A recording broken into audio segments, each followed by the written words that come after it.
Ayan guys, so pag ganyan ang sasakyan mo, Kaya yun Fortuner. siya. Kaya Ayan, yun. kasyang-kasya na siya ngayon, pwede na, passable na. At saka itong, yan, Isuzu pick-up.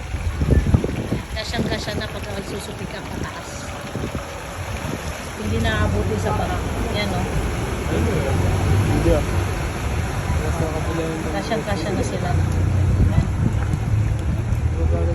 Kayang-kaya na nilang tumawid. Yan. Marami-rami din ang lumabas, oh. Parang mas marami yata kaysa kanina sa amin.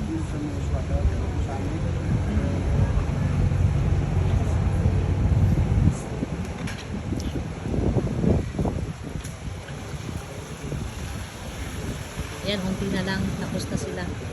Tapos bubuelta na yung truck.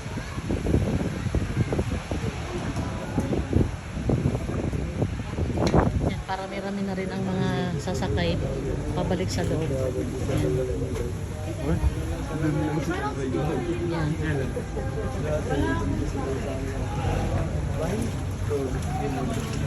So pagdating sa clubhouse, meron na mga tricycle doon. Magta-tricycle na kami, papasok naman sa amin, sa street namin. Pwede naman naming lakarin, kaso lang ngayon, may karga kami. Yan. So may itlog pa. Yan. So kailangan namin sumakay ng tricycle kasi mabigat.